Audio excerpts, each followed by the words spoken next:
So, something that you guys may not realize, but that I perfectly well realize, is that you are currently propped on top of my laptop screen, which is kind of goofy, but it's actually giving me a really good angle to speak from.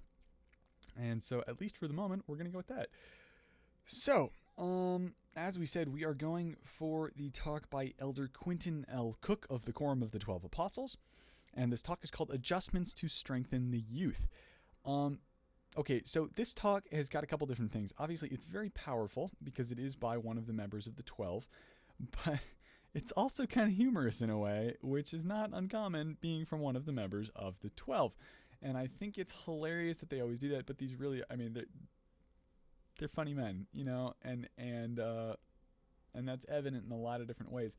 So the thing that he's talking about is the changes to the way that the quorums of the young men are structured.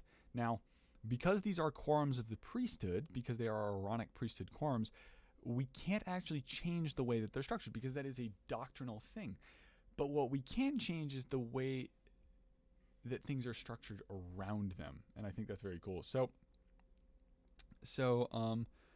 Elder Cook in the talk quotes from Doctrine and Covenants section 107, 15, and he says, "These changes align our practice with the Doctrine and Covenants 107 verse 15, which reads, 'The bishopric is the presidency of the Aaronic priesthood and holds the keys or authority of the same.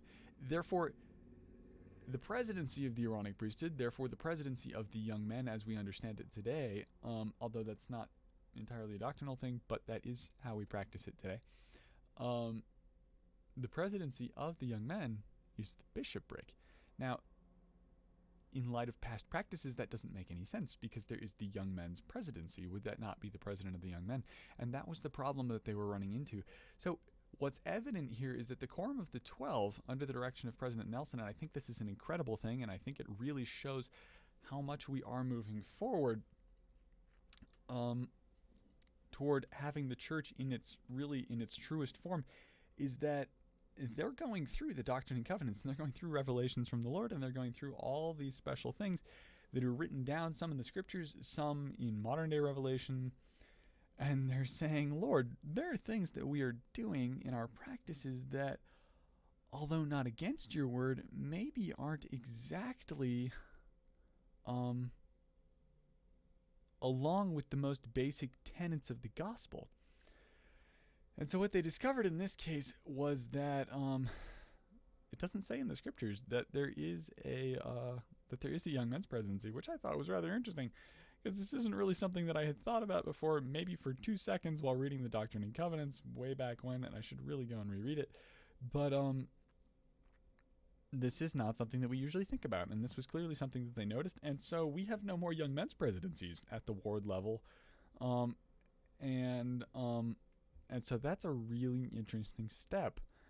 Now, the changes that were made later for young women's presidencies we will discuss, but he does mention that the young women's president, which clearly remains, will report directly to the bishop. Previously, the young men's president and the young women's president, I believe it was both of them, reported to a counselor, and now the young women's president, with no more young men's president, reports directly to the bishop. And I think this is really, really cool. We're finding a breaking down of the structure of the church, and not breaking down in the sense that it's falling apart, but breaking down in the sense that it's returning to its most basic form, in the form in which it was originally intended. So I think that's very, very cool. I am thrilled to get to see that and be alive for that and watch that happen. And I definitely want to bear testimony that these men are prophets, and that these men are doing their absolute best to bring the gospel to us and to make the church exactly operate in the way that the Lord intended. They don't want anything for themselves. I can't even compute something that 15 old men would gain from getting rid of a young men's presidency. In fact, I can see a lot of things that they would lose if it doesn't work correctly structurally, because they're gaining a lot of structure from that. But with this, they're gaining the Lord's structure. And from that, they gain a lot.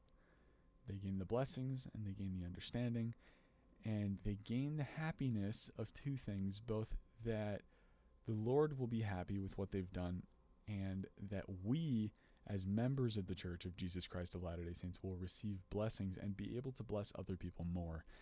And to them, that means the world. And it means the world to me. That is where their hearts sit. Anyway.